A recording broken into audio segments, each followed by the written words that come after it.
ముందు భాగంలో రామలక్ష్మణులతో కలిసి విశ్వామిత్రుడు మిథిలా నగరానికి చేరుకున్నాడు. అక్కడ జనక మహారాజుకి రామ లక్ష్మణులను పరిచయం చేశాడు. అయితే విశ్వామిత్రుని ద్వారా తన తల్లి అహల్యకు శాప విమోచనం కలిగిందని తెలుసుకున్న శతానందుడు ఎంతో సంతోషించి విశ్వామిత్రుని కథను రామ లక్ష్మణులకు చెప్పసాగాడు. ఆ కథలో విశ్వామిత్రుడు వశిష్ఠుని ఆశ్రమానికి చేరుకొని అతని వద్దనున్న కామధేనువుని తనకు ఇమ్మని, దానికి బదులుగా అతడు ఏం కోరినా ఇస్తానని అన్నాడు. కాని విశ్వామిత్రుడు ఎంత అడిగినా వశిష్ఠుడు తన దగ్గర ఉన్న కామధేనువును అతడికి ఇవ్వడానికి ఒప్పుకోలేదు. దాంతో విశ్వామిత్రునికి తీవ్రమైన కోపం వచ్చింది. ఈ దేశాన్ని పరిపాలిస్తున్న రాజుని, ఈ సమస్త భూమండలాన్ని జయించిన చక్రవర్తిని, అటువంటిది నా కోరికనే తిరస్కరిస్తాడా ఈ వశిష్ఠుడు అని తన అధికార గర్వాన్ని చూపించడం మొదలుపెట్టాడు. తన పరివారంతో కలిసి ఆ కామధేనువును బలవంతంగా లాక్కుపోసాగాడు. అయితే ఆ దుశ్చర్యకు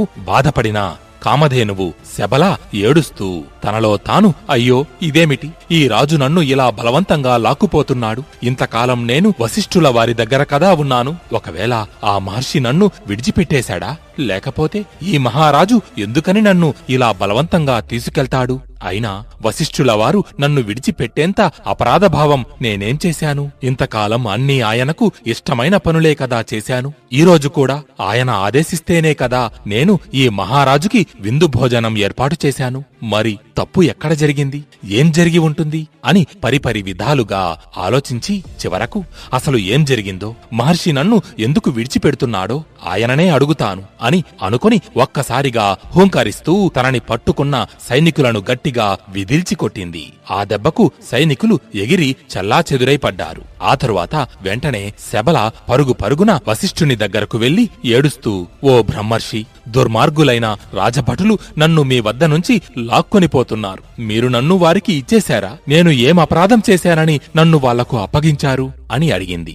ఆ మాటలు విన్న వశిష్ఠుని హృదయం తల్లడిల్లిపోయింది. తాను కూడా దుఃఖిస్తూ ఆ కామధేనువుతో, శబల, నువ్వు నా పట్ల ఏ అపరాధమూ చెయ్యలేదు. అలాగే నేను కూడా నిన్ను విడిచిపెట్టలేదు. కాని ఏం చేస్తాం, మహారాజుకి నీ మీద ఆశ కలిగింది. అందుకే నేను ఇవ్వనని అన్నా కూడా నిన్ను బలవంతంగా తీసుకెళ్తున్నారు. నేనా సాధారణ ఋషిని, శక్తివంతుడైన మహారాజుని ఎలా ఎదిరించగలను? విశ్వామిత్రుడు మహాపరాక్రమవంతుడు, క్షత్రియుడు. ఆయన వద్ద అశ్వములు, ఏనుగులు, సైన్యమూ ఉన్నాయి. దాదాపుగా ఒక అక్షౌహిణి సైన్యానికి అధిపతి ఆయన. అంత బలవంతుడైన మహారాజుని నేను ఎలా ఎదుర్కొని నిన్ను రక్షించుకోగలను అని అన్నాడు దీనంగా.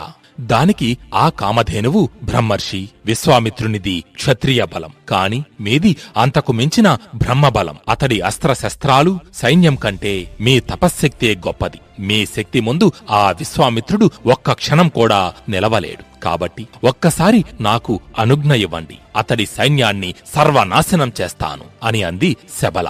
అది విన్న వశిష్ఠుడు పైకి లేచాడు. ఒకసారి విశ్వామిత్రుణ్ణి, అతని సైన్యాన్ని చూసి, శబల, మహారాజు సైన్యానికి ధీటైన సైన్యాన్ని సృష్టించు. నిన్ను తీసుకువెళ్లాలని వచ్చిన వారిని అంతం చెయ్యి అని ఆదేశించాడు. అది విని శబల ఒక్కసారిగా అంబా అంటూ దిక్కులు పిక్కటిల్లేలా హుంకరించింది. ఆ హుంకారం నుంచి అపారమైన సైన్యం పుట్టుకొచ్చి తనను తీసుకెళ్లాలని ప్రయత్నించిన విశ్వామిత్రుని సైన్యాన్ని నాశనం చెయ్యసాగింది. అయితే తన ముందే అంతమవుతున్న తన సైన్యాన్ని చూసిన విశ్వామిత్రుడు కోపించి స్వయంగా తానే రంగంలోకి దిగాడు. తన ధనుర్విద్యా నైపుణ్యాన్ని ప్రదర్శిస్తూ వేలాది బాణాలను ప్రయోగించి కామధేనువు సృష్టించిన సైన్యం మొత్తాన్ని నాశనం చేశాడు. అది చూసి శబల కోపంతో ఊగిపోతూ మరింత సైన్యాన్ని సృష్టించింది. ఆ సైన్యం విశ్వామిత్రుని మీద, మిగిలి ఉన్న అతని కొంచెం సైన్యం మీద పడి అరాచకం సృష్టించసాగింది. అయితే ఈసారి విశ్వామిత్రుడు తన దగ్గర ఉన్న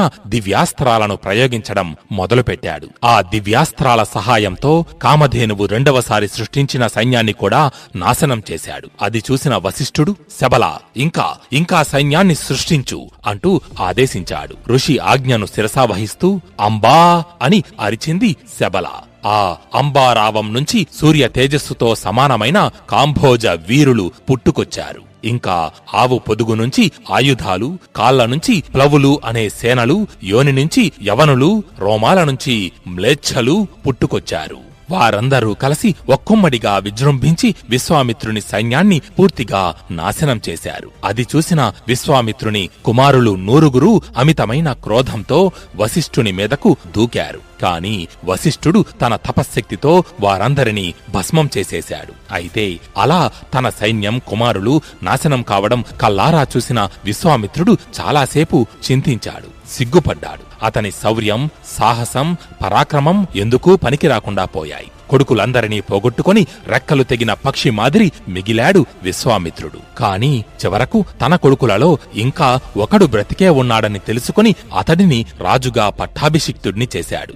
ఆ తరువాత తాను ఎలాగైనా వశిష్ఠుని మీద పగ తీర్చుకోవాలనే ఉద్దేశంతో విశ్వామిత్రుడు రాజ్యాన్ని వదిలి తపస్సు చేసుకోవడానికి అడవులకు వెళ్లిపోయాడు. అలా హిమాలయ పర్వతాలకు చేరుకొని అక్కడ ఒక కొండ శిఖరంపై ఈశ్వరుని గురించి తపస్సు చేయడం మొదలుపెట్టాడు. అలా కొన్ని సంవత్సరాలు గడిచాయి. విశ్వామిత్రుని తపస్సుకు మెచ్చి శివుడు ప్రత్యక్షమై, ఓ రాజా, నువ్వు ఎందుకని ఇంత ఘోర తపస్సు చేస్తున్నావు? నీకు ఏం కావాలో కోరుకో అని అన్నాడు. అప్పుడు విశ్వామిత్రుడు, ఓ మహాశివ, నాకు ధనుర్వేదంలోని రహస్యాలు అన్నీ పూర్తిగా తెలియాలి. దేవతలకు, దానవులకు, మహర్షులకు, యక్ష, రాక్షస, గంధర్వ, కిన్నెర, కింపురుషులకు తెలిసిన అన్ని అస్త్ర విద్యలు నాకు ఉపదేశించండి. ఆ విధంగా నన్ను అనుగ్రహించండి అని కోరాడు. అది విని పరమశివుడు నువ్వు కోరుకున్నట్టే జరుగుగాక అని విశ్వామిత్రుడు కోరిన వరాన్ని ప్రసాదించి అంతర్ధానమయ్యాడు. శివుని ద్వారా వరం పొందిన విశ్వామిత్రుడు ఇక తనకు తిరిగే లేదనుకొని అక్కడి నుండి సరాసరి వశిష్ఠుని ఆశ్రమానికి వెళ్లాడు. అక్కడికి వెళ్లి ఆ ఆశ్రమాన్ని పూర్తిగా ధ్వంసం చెయ్యసాగాడు. యజ్ఞవాటికలను చల్లాచెదురు చేస్తూ, శిలాఫలకాలను పగలగొడుతూ, కనిపించిన గృహాలను తగలబెడుతూ వశిష్ఠుని ఆశ్రమాన్ని సర్వనాశనం చేశాడు. అహంకారంతో